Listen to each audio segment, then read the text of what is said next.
waaw li nu tënk ci biir daal li wolof Njaay di wax naan réeroo amul ñàkk a waxtaan moo am yàlla dogal na toog nañu ak ki nga xam mooy kilifa kër gi di Mass le coordonnateur xamal ne nañu depuis démb ne dafa amul woon lu mu teg ci suñu loxo moo tax mënuñu woon a recevoir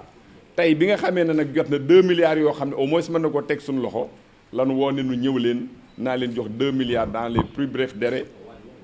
tom saa ngeen arrêt de travail bi ngeen doon def boobaa tam concerté woon nañu bi ñu concerté woon nu dem ci ñi nga xam ñoo doon jox gasoil parce que daanaka ñun ñëpp noo bokk benn interlocuteur bu ñu doon jox gasoil bi mu yëgee loolu aussi moom itam mu ne comme que noonu la léegi danoon ubbilaat van yi danoonu joxaat gasoil en attendant ñu mën a tourner comme ni ñu ko waxee woon tam nun grève nu arrêt de travail lan defoon bi ñu toogee ñu waxtaanee ni bépp concessionnaire bi boo xam ne mën ngaa am fenn gasoil na nga dem jël gasoil nga liggéey ñi nga xam ne nag dem nañ ba seeni oto panne amuñu luñ ko dépanner amuñu gasoil bu ñu mën a dawee ñooñu nañu taxaw en attendant. non 2 milliards yi arrangé nañu arrangé wuñu parce que lu mu bon fay na gasoil bi nun ay patriotes lañu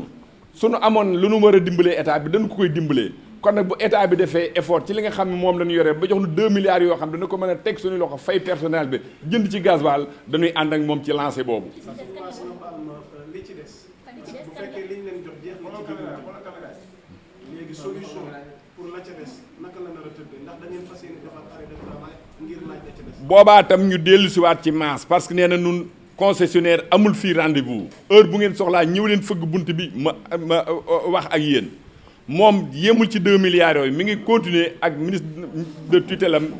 ak ministre de budget te nee na président de la république est très sensible de li nga xam ne moo xew dana ci def le maximum possible bu xaay bi jeexee itam ñoom ñu ngi lijjanti leen yemuñ ci 2 milliards yi comme que nag comme ni ngeen ko xamee àddina si moom fépp a dëgër comme que état bi jox na 2 milliards te mi ngi lijjanti leneen dañuy jàpp ci 2 milliards te fas yéene continuer waat sunu liggéey. Comme ils vous l'ont dit, il y a eu effectivement des discussions autour d'un mouvement de débrayage, parce qu'ils ont clairement indiqué que ce n'était pas une velléité de grève, mais qu'ils faisaient face à des difficultés d'exploitation, notamment de fourniture de carburant, qui a pu entraîner quelques défaillances dans le système. Mais ce qu'il est important de retenir, c'est que nous formons une même famille. Les concessionnaires sont partie intégrante de l'UCG. Donc nous avons discuté et nous avons trouvé un point d'accord. Un premier acompte sera fait aujourd'hui et on continuera les discussions avec des autorités compétentes, en l'occurrence notre ministre de tutelle, M. Abdoulaye Seydou Sow, et son collègue ministre des Finances, pour que dans le cadre des prochaines lois de finances, on puisse avoir des injections supplémentaires. Mais il est important de souligner que cette situation découle tout simplement de 2 choses. De l'augmentation, de la forte augmentation du volume de déchets collectés, qui a forcément une incidence sur leur niveau de facturation, mais aussi de l'augmentation de leur taux de facturation en 2021. Donc ces 2 effets combinés ont eu un impact significatif sur leur trésorerie, mais on a pris conscience de tout ça et les autorités vont trouver une solution. 2 milliards, c'est un peu minime par rapport à 7 milliards. Mais écoutez, vous savez, il n'est jamais arrivé un seul jour dans l'histoire du Sénégal où on n'a pas dû de l'argent aux concessionnaires. Parce que c'est une activité régulière, hein. On est sur une activité d'à peu près 30 à 35 millions par jour. Donc considérez que même si on leur paye 2 milliards aujourd'hui, dès demain matin, il y a encore 35 millions qui vont venir s'ajouter. Donc c'est le flux normal d'une société. Ils utilisent des leviers de financement, ils empruntent au niveau de la banque pour financer leur activité. Et quand on les paye, ils vont solder leurs fournisseurs. Donc c'est une activité normale. Il n'y aura jamais une situation où on aura un crédit zéro. Il faut le comprendre comme tel. Ce n'est pas une dette qui est exigible, qu'on ramène à zéro et puis après on reste à zéro. Même si on leur paye 7 milliards aujourd'hui, à partir de demain matin, la dette commence à se reconstituer parce que c'est un service public continu. Aujourd'hui, comment peut-on faire pour en tout cas atteindre ça des situations à tout temps? Pardon? Comment peut-on faire aujourd'hui vraiment pour atteindre ce genre de situation qui arrive à l'UCG à tout moment? Écoutez, je ne pense pas que ça arrive à tout moment. C'est arrivé de temps en temps qu'on ait des difficultés, mais les autorités en charge de la conduite budgétaire du Sénégal sont sensibilisées et régulièrement nous recevons des injections de fonds pour relancer un peu la machine. Il n'en demeure pas moins qu'on travaille sur des solutions à long terme, moyen long terme, pour avoir des paiements beaucoup plus réguliers et éviter cette dépendance excessive vis-à-vis du budget de l'État. waaw jotaay bi ñu amoon tey d'abord ma sant bu baax concessionnaires yi ci taxawaay bi nga xam ni moom la ñu am ndax wane nañ ni ñoom ay sénégalais lañu te ñi ngi jàppale autorités yi di nekk ci dëkk bi ci seen programme Sénégal zéro déchet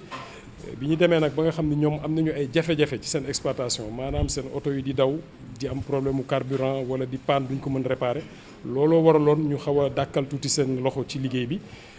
Donc bi ñuy waxtaanee aussi ak autorités yi te waxtaan boobu toujours ci la ñu dëkk fexe nañu daal ba am nañu as tuut lu ñu teg seen loxo ngir liggéey bi bañ a arrêté loolu weesoo aussi ñu ngi continuer ay discussions pour am yeneen fonds yu ñu leen mën a jox fii léegi fin d'année pour améliorer situation bi. incha allah saafara dina am il faut que saafara am ndax liggéey bi dafa am solo ñu ngi koy wax toujours nit ñi dañuy fàtte toujours ni nit mënta dund 24 heures ci sa biir kër ak i mbalit donc tous les jours nous saluons tous les Sénégalais chez eux. Donc forcément que dinañ ci am solution li ñu def nii début de solution la dañu war a xam nag ni àdduna bi dafa jafe dëkk yi dafa nekk ci crise Sénégal bokk na ci dëkk yi nga xam ni